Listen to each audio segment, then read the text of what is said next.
이 미국 시카고에 가면은 이 무디 교회가 있습니다. 이 무디 교회는 지금으로부터 한 130년 전에 미국에서 엄청나게 폭발적인 그런 부흥을 일으킨 교회입니다. 이 무디의 주일학교 부흥운동과 함께 무디 교회에서 전국 주일학교 대회가 있었습니다. 주일학교 대회. 이 대회가 뭐냐면은 이제 강사를 초빙해서 또 어떤 전도에 대해서 이것을 훈련시키고 그런 교육을 시키는 그런 대회가 열렸습니다. 이 대회에 참석한 분 중에서 할머니가 한 분 계셨습니다. 그래서 그 강사님이 그 할머니가 너무나 반갑고 고마워서 아마 저 할머니는 장년부를 가르치라고 생각을 하고서 할머니 가르치는 그 학생들의 나이가 어떻게 되느냐고 물어봅니다. 그러자 그 할머니는 저는 중등부만을 가르치고 있습니다. 그래서 깜짝 놀랐어요. 중등부 아이들이라고요? 네. 그러면 지금 몇 명이나 출석하고 있습니까? 13명입니다. 그 말에 감동을 받은 강연자가 주일학교 대회에 참가한 이유를 묻자 그 할머니가 이렇게 대답합니다. 나는 여기에 참석하려고 밤새 고속버스를 타고 여기까지 왔습니다. 2차례 강연을 제가 참석했습니다.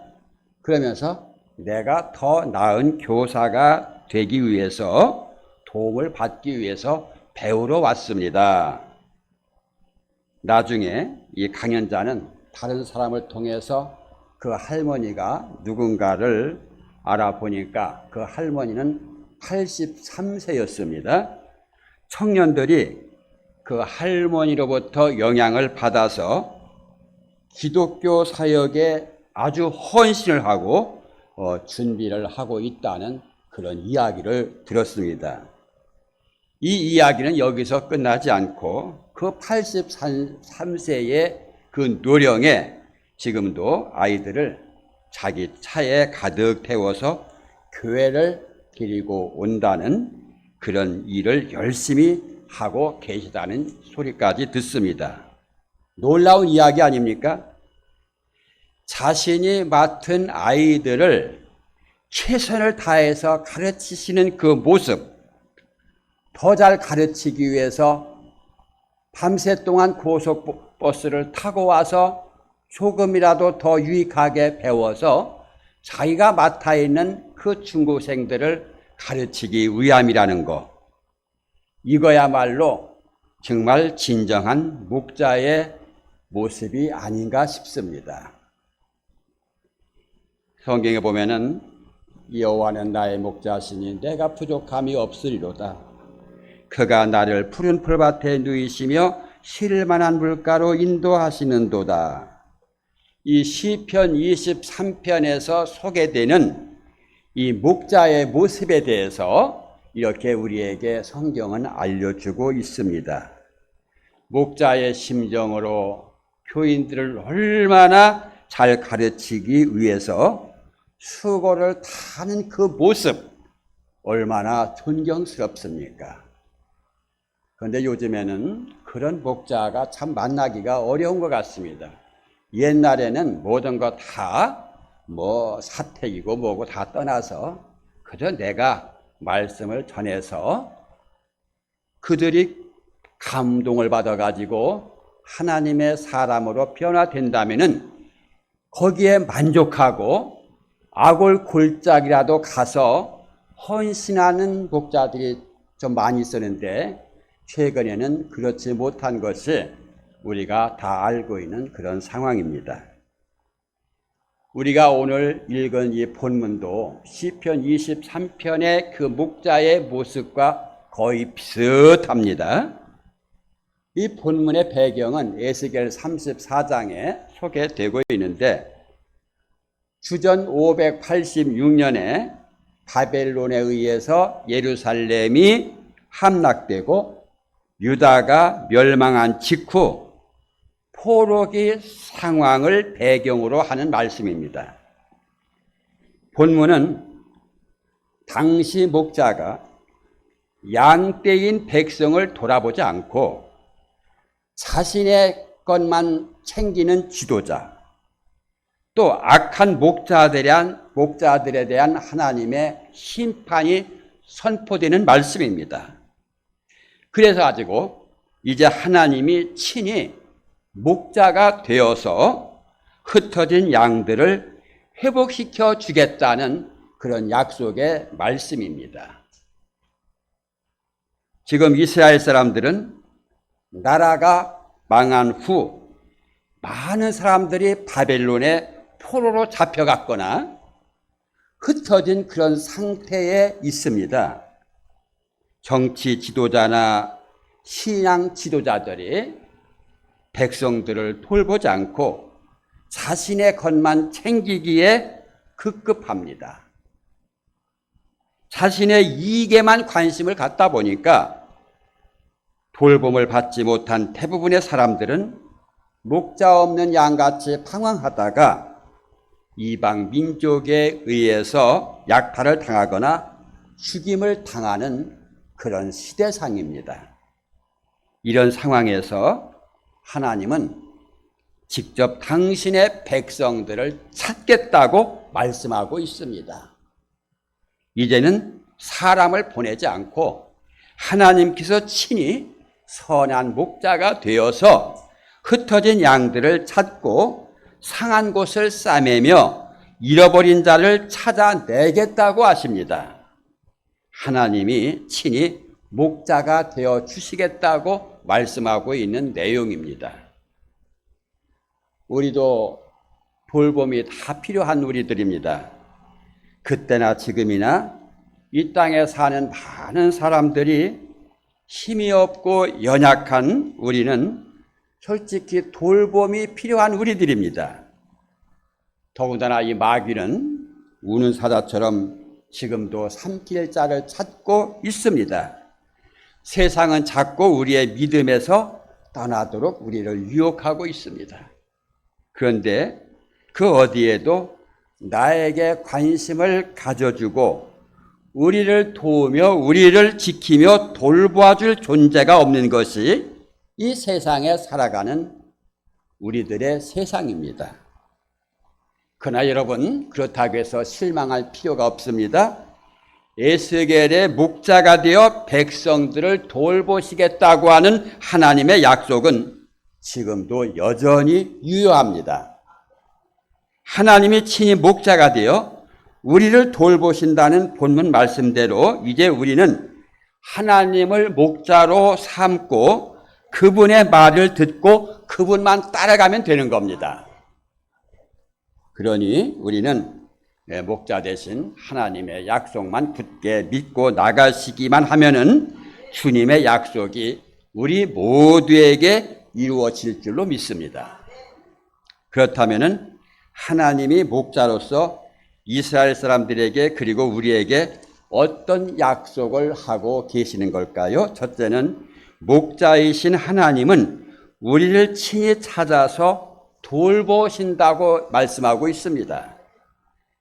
본문 우리가 읽은 11절을 보면은 하나님께서 직접 자신의 양을 친히 찾아 돌보아 주신다는 말씀. 이전에는 안 돌보셨는데 이제는 돌보신다는 말이 아닙니다.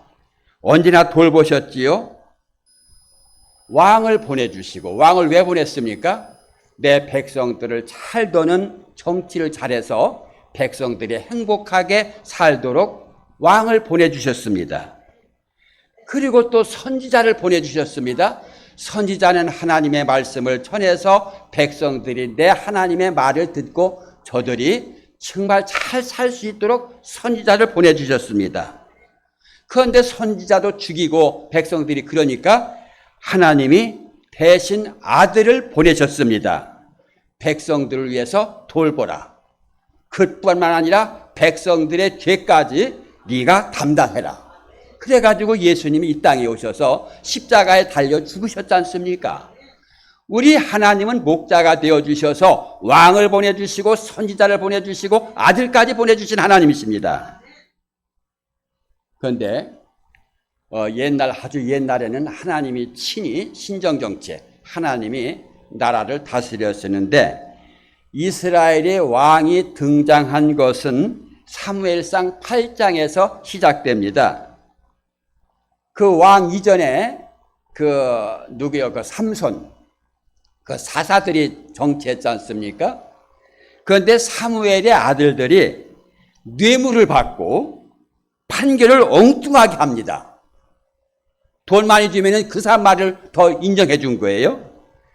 그러니까 이 백성들이 실망을 해가지고 자신들도 다른 이방 나라처럼 왕을 세워달라고 요청합니다. 그런데 이미 하나님은 왕이 그렇게 하고 백성들이 그런 마음을 갖게 될 것을 미리 아시고 왕의 자격과 할 일에 대해서 말씀해 주셨습니다.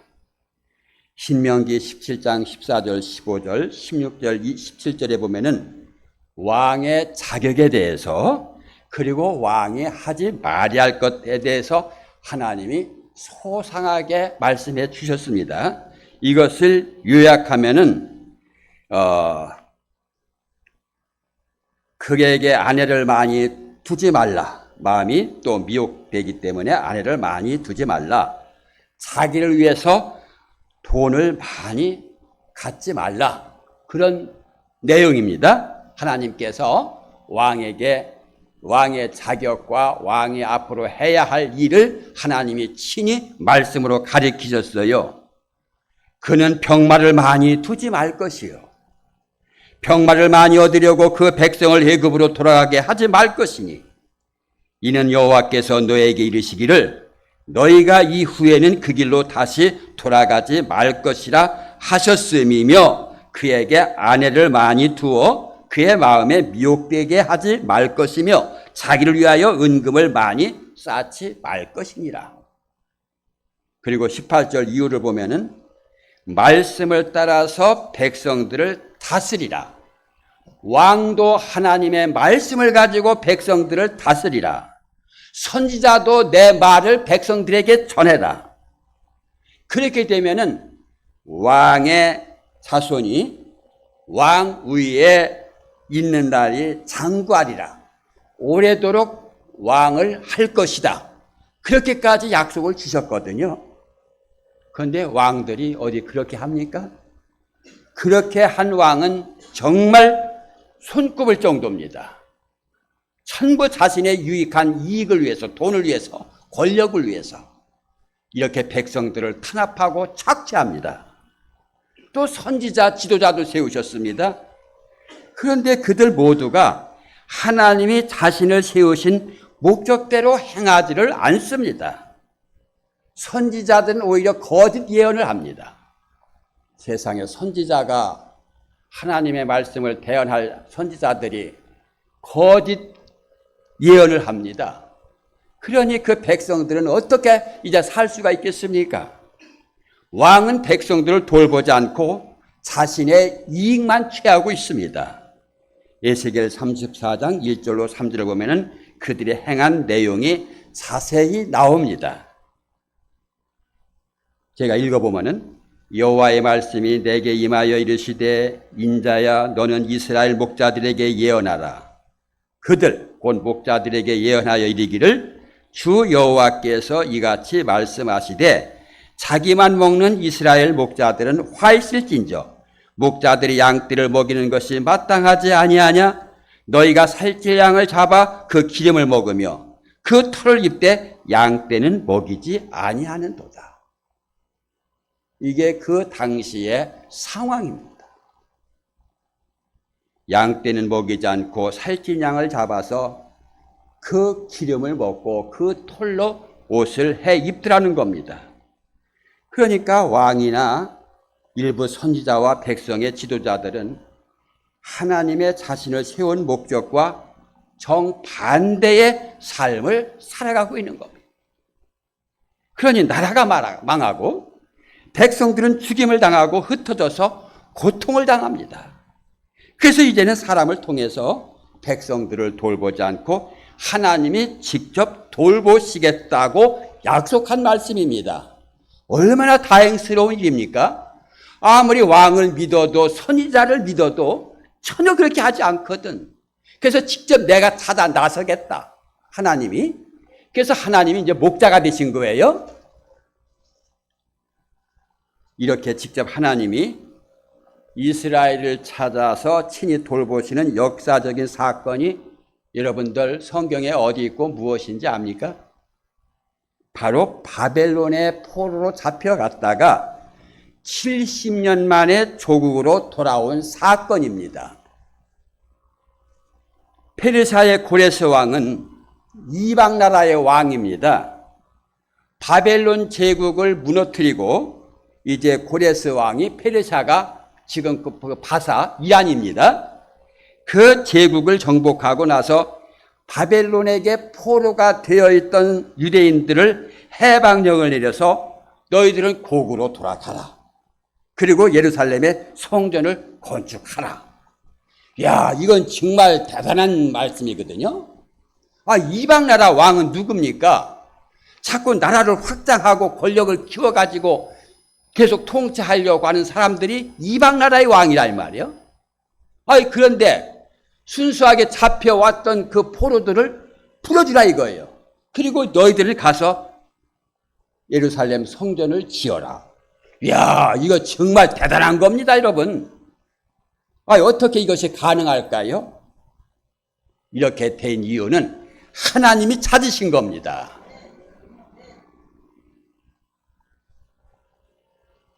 정말 고레스 왕은 정말 이해를 할 수 없는 이상한 명령을 했어요. 고레스의 마음을 감동시키어서 하나님의 백성된 자들은 다 예루살렘으로 올라가라고 명령합니다. 그런데 이스라엘이 바벨론의 포로가 되고 고레스가 나타나기 전인 이사야 45장 1절 보니까 고레스를 기름 부음 받은 자다. 이미 예언되어 있더라고요. 하나님이 쓰시겠다는 거예요. 이방 나라 왕이라도. 그래서 이사야 44장 28절에 가보니까 고레스가 하나님의 목자요 예루살렘 성전 재건자가 될 것이라고 예언되어 있었습니다. 포로된 유다 백성들의 예루살렘 복귀와 그들을 통한 성전 재건은 결코 이루어질 수 없는 일입니다. 이것은 누가 독립운동을 해서 그렇게 된 것이 아닙니다. 누가 힘을 써서 된 일도 아닙니다. 오직 하나님이 하신 일입니다. 하나님께서 직접 일하셔서 이루어진 일이라 이거예요. 친히 그 백성을 찾으시고 돌보셔서 일어난 일입니다. 역사적인 현실입니다. 지금까지 우리가 이 정권의 내막을 우리가 지금까지 계속 우리가 지켜보고 뉴스를 통해서 듣고 했지만은 정말 우리는 아무런 소망이 없었잖아요. 아니, 판사들도 그 말에 꼼짝 못하고 법관들도 군인들도 경찰들도 아무도 그 사람의 끔찍을 못합니다. 그런데 하나님이 어떻게 역사하셨습니까? 보세요. 6.3 선거 이전에 이 정부에서는 무슨 말을 했느냐면은 앞으로 부정선거를 운운하는 사람은 10년 이하의 징역을 내린다. 야, 그러니까 이제 누가 이제 말 한마디를 제대로 못하게 생겼어. 내가 이거 부정선거라고 하면은 내가 이제 결국은 잡혀가서 이제 깜빵에 들어가야 되니까 누가 거기에 무서워서 나설 사람이 없었어. 그런데 이번 6.3 선거를 통해서 하나님이 역사하신 겁니다. 하나님이 역사하셔서 그들의 꼬리가 잡힌 겁니다. 이제 저 사람은요, 분명히 조만간에 탄핵될 수밖에 없습니다. 하나님이 하나님 우리를 찾아주셨지 않습니까? 그 누구도 거기에 감히 나설 수가 없었습니다. 그냥 속만 태우고 어떻게 하면 좋냐고 어떻게 하면 좋냐고 한탄하면서 우리가 지금까지 살아왔지 않습니까? 그러나 우리 믿음의 성도들이 끈질긴 하나님께 기도함으로 해서 하나님께서 우리의 기도를 들어주셔서 이제 그 왕을 끄집어 내리시고 하나님이 친히 목자가 되어 주신다는 거예요. 그래서 요한복음 14장 18절 내가 너희를 고아와 같이 버려두지 아니하고 너희에게로 오리라. 주님이 오시고 계십니다. 사람이 나를 돕지 않아도 힘 있는 자가 나를 돕지 않아도 하나님의 백성된 우리가 하나님만 믿고 나가면은 하나님은 상식적으로나 과학적으로 일어날 수 없지만은 당신의 능력으로 회복시켜 주신다는 겁니다. 그러니 우리는 하나님만 믿고 하나님을 의지하고 나가야 됩니다. 하나님을 의지하고 나가는 자가 지혜가 있는 자가 되고 복이 있는 자가 되는 겁니다. 자, 하나님이 어떤 분이십니까? 자, 우리는 이렇게 거세게 이제 막 저항이 일어날 줄 몰랐습니다. 2030 세대들이 지금 막 가면 갈수록 더 모입니다. 이제 꼼짝을 못하게 생겼습니다. 이 정부는. 누가 막을 수가 있겠어요? 이 타오르는 이 정의의 불빛, 이 불꽃을.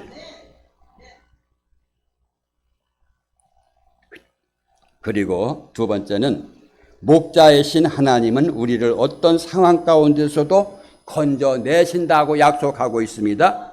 본문 12절. 자, 누가 한번 크게 읽어보세요. 본문 12절.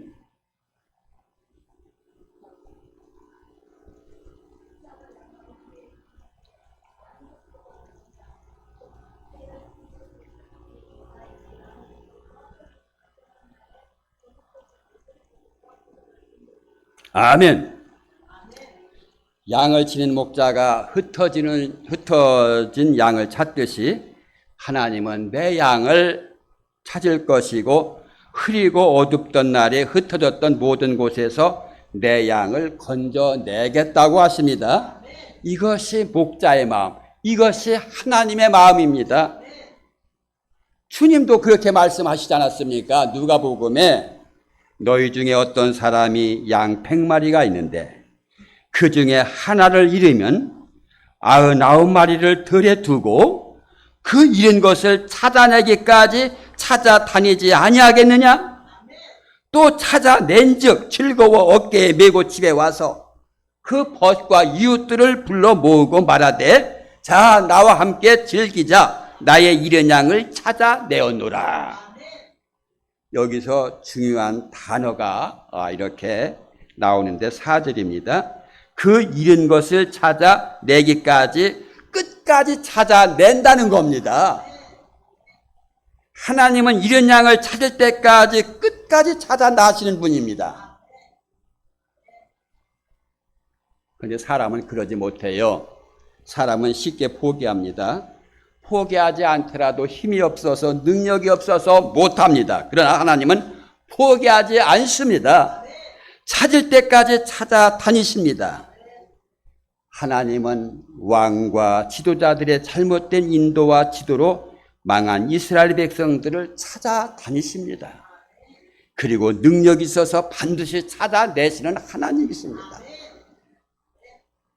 왕과 지도자들, 정치하는 왕과 성전의 지도자들, 하나님은 바벨론에 포로된 사람들을 찾아내셨습니다.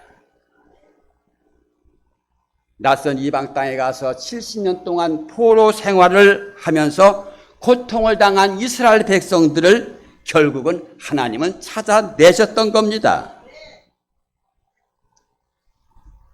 이런 동일한 은혜를 경험했던 다윗은 시편 23편 4절 5절에서 이렇게 고백하죠. 내가 사망의 음침한 골짜기로 다닐지라도 해를 두려워하지 않을 것은 주께서 나와 함께 하심이라. 주의 지팡이와 막대기가 나를 안위하시나이다. 주께서 내 원수의 목전에서 내게 상을 차려주시고 기름을 내 머리에 부으셨으니 내 찬이 넘치나이다. 여러분, 우리 하나님은 우리의 목자가 되어주셔서 우리를 인도하고 계십니다. 사망의 음침한 골짜기를 지날지라도 해를 받지 않게 해주십니다. 여기에 은혜가 있는 거예요. 이스라엘을 그렇게 하신 하나님, 다윗을 그렇게 하신 하나님은 나에게도, 우리에게도, 우리 교회에게도 함께 하시는 겁니다. 그렇게 하신다는 말씀이 기록된 성경이 바로 히브리서 11장입니다. 여기 보면 믿음의 선진들이 계속 열거되고 있는데, 그 하나님은 나도 하나님만 믿고 나가면은 반드시 어떤 어려움이 있더라도, 고난과 고통과 문제가 있더라도 건져내 주실 것입니다. 그러니 여러분들 포기하지 마십시오. 실망하지 마십시오. 어떤 상황에서도 하나님만 믿고 나가시기 바랍니다. 그런 사람에게 하나님은 좋은 것을 아끼지 아니할 것입니다. 그리고 마지막 세 번째로, 목자 되신 하나님은 우리를 거할 거주지를 주신다. 이 하나님은 양으로 표현되고 있는 그 이스라엘 백성들을 애굽 땅에서 끌어내고 모아서 본토로 데려가서 이스라엘 산과 골짜기와 그 땅 모든 거주지에서 살게 하고 먹이신다고 약속했습니다. 이 말씀은 이스라엘 사람들은 고향으로 돌아와 살게 하신다는 말씀입니다. 그런데 그 일을 하나님이 직접 친히 하신다는 겁니다. 그리고 하나님은 그런 약속을 다 이루셨습니다. 하나님의 약속은 분명합니다. 변함이 없습니다. 그래서 사무엘 기자는 이스라엘의 지존자는 거짓이나 변개함이 없으시니 그는 사람이 아니심으로 결코 변개하지 않으심이니라. 민수기 2장 19절, 하나님은 사람이 아니시니 거짓말을 하지 않으시고 인생이 아니시니 후회가 없으시도다. 어찌 그 말씀하신 바를 행하지 않으시며 하신 말씀을 실행하지 않으시랴. 하나님은 본인이 약속한 그 모든 약속은 반드시 지키시고 이루시는 분이십니다. 사실 하나님이 하신 약속 중 하나가 창세기 12장 1절에서 3절의 말씀 아닙니까? 하나님은 아브라함 후손이 실수하고 죄를 지어도 언제나 그 약속을 성실하게 지키셨습니다. 그래서 그 후손에게 거할 땅을 주시겠다고 약속하신 대로 그 약속을 지키시고 그 땅을 주셨습니다. 이것은 우리 믿는 사람들은 영적인 이스라엘 백성들입니다. 하나님께서는 우리가 죄를 짓고 하나님을 가까이 하잖아도 우리를 사랑하셔서 우리를 돌아오게 하시고 모든 어려움과 고난에서 우리를 건져내 주시는 목자되십니다. 그래서 우리에게 영원한 거주지가 되는 천국을 주셨습니다. 여러분, 우리가 이 땅에서 땅 없어도 여러분 낙심하지 마세요. 아파트 내가 결국 13평짜리 15평짜리 아파트에 산다고 낙심하지 마세요. 하나님은 우리를 위해서 놀라운 그 거주지를 준비해 주신다고 약속하고 계시기 때문입니다. 하나님은 천국에서 우리가 앞으로 영원히 거할 모든 처소를 예비하면은 다시 오셔서 우리를 그곳으로 데려간다고 하셨습니다. 이보다 더 귀한 약속이 어디 있습니까? 여러분 포기하거나 실망하지 마십시오. 그러므로 우리는 선한 목자가 되신 하나님만을 바라보면서 살아야 됩니다. 하나님을 굳세게 의지하면서 살아가야 됩니다. 오직 하나님은 믿으면서 살아가야 됩니다. 그러면 하나님은 우리를 찾아서 어려움과 고난에서 건지시고 있을 곳을 만들어서 영원토록 우리를 살게 해주실 줄로 믿습니다. 기도하겠습니다. 하나님 아버지,